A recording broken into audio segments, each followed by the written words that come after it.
ఇందులో భగవతి అనేది అమ్మవారి యొక్క సంబోధన అనమాట. శరీరం త్వం శంభోః అంటున్నారు. అమ్మా!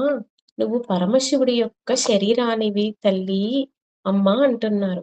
ఎలా ఉందంట ఆ శరీరం? శశిమిహిర వక్షోరుహ యుగం. శశి అంటే చంద్రుడు. మిహిర అంటే సూర్యుడు. ఆ సూర్య చంద్రులే వక్షస్థలంగా ఉన్నావు తల్లి అంటున్నారు. అమ్మవారికి 3 స్థానాలలో చెప్తారండి వక్షాలని. సూర్యచంద్రులను 3 స్థానాలలో అమ్మవారికి చెప్తుంటారనమాట. వక్షోజాలు అవి పోషణకి సంకేతం. మాతృస్వరూపం. రెండవది నయనములు. అది దర్శన శక్తికి సంకేతం. మూడవది చెవి కమ్మలు, తాటంకములు అంటారు. సూర్యచంద్రులు ఈ 3 స్థానాలలో చెప్తుంటారండి అమ్మకి సూర్యచంద్రులని. 3 స్థానాల్లో చెప్తుంటారు. సూర్యచంద్రులు మనం చేసే పనులన్నీ అమ్మకి నివేదిస్తూ ఉంటారనమాట. మనం ఏమనుకుంటాం, మనం ఎవ్వరూ చూడటం లేదు అని అనుకుంటాం మనం. కానీ సూర్యచంద్రులన్నీ గమనిస్తూ ఉంటారంట. అమ్మ కర్మఫల ప్రదాత. చేసే కర్మలను అనుసరించి వచ్చే జన్మలలో ఆ ఆ యోనులలో పుట్టిస్తుందనమాట. అందుకని 3 స్థానాలు సూర్యచంద్రులకు సంకేతాలుగా చెప్తుంటారు. తరువాత తవాత్మానం మన్యే. అమ్మా నువ్వు పరమశివుడికి శరీరంగా ఉన్నావమ్మా అంటున్నారు. అందుకే ఒకరి అందుకే ఇద్దరు కూడా ఒకరి తపస్సు ఫలంగా ఒకరు పొందారండి వాళ్ళిద్దరూ కూడా. శివుని యొక్క తపస్సు శక్తియే అమ్మవారు. ప్రకృతి అంతా అమ్మవారు.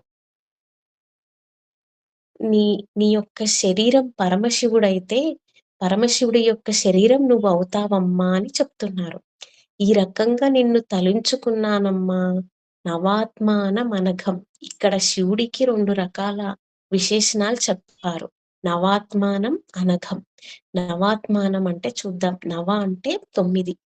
కాల, కుల, నామ, చిత్త, నాద, బిందు, కల, జీవ వ్యూహం. ఈ 9 కలిపి నవవ్యూహములు. కాలము అంటే అన్ని సమయములు. నామములు అంటే రకరకాల నామములతో మనుషులను పిలుస్తూ ఉంటాం. బిందు అంటే షట్చక్రాలు. మనలో ఉన్న మూలాధార, స్వాదిష్టాన, మణిపూర, అనాహత, విశుద్ధ, ఆజ్ఞ చక్రములని. జీవ అంటే సమస్త జీవములు. ఈ చరము, అచరము అన్నీ కలిపి. ఈ పరమశివునికి విశేషణం. ఇంకొకటేంటి? అవ్యక్తము. మనస్సు, బుద్ధి, మహత్తు, పంచమహాభూతములు, పంచ తన్మాత్రలు, పంచ జ్ఞానేంద్రియములు, పంచ కర్మేంద్రియములు, పంచ ప్రాణాలు అన్నింటిని కలిపి 9 రకాలుగా చెప్పారు. ఇవి నవవ్యూహములు. అనఘుడు అంటే దోషరహితుడు. ఆయనలో దోషమేమీ ఉండదు. మన కోసమని చెప్తున్నారు.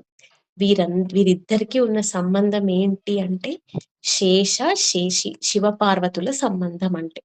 తర్వాత వీరిద్దరూ కూడా సమరస పరానంద పరయోహ అంటున్నారు.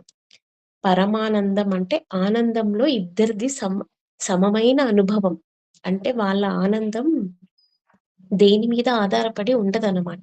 స్వయం సిద్ధం. వాళ్ళ లోపలి నుంచే వస్తున్నది. అందుకనే భక్తులందరికీ ఇవ్వగలుగుతున్నారు. ఏ రకంగా అయినా మాలిన్యం లేని ఆనందం. అందుకని సమరస పరానంద పరయోహం. ఇద్దరి సంబంధం అటువంటిది. ఇద్దరూ కూడా జనని జనకులు. జగత్తుకి ఆనందాన్ని అందచేస్తున్నారు. ఇది అమ్మవారి యొక్క కరుణ. ఇలా చెప్తున్నారనమాట శంకరాచార్యుల వారు. మామూలుగా అమ్మ అంటే ప్రకృతి కదండి. మీ మీరు చేసే జపం కానీ, ఆ కౌంట్ ప్రకృతి లెక్కబెడుతుందండి మనకి. ప్రకృతి అంతా లెక్కబెడుతుంది. ఏ ఇప్పుడు మనము మామూలుగా గంట ఆపకుండా నామస్మరణ చేస్తే అది ఎన్ని వేలవుతుందో మనకి తెలీదు ఆ కౌంట్. బట్ ప్రకృతి లెక్కబెడతదనమాట.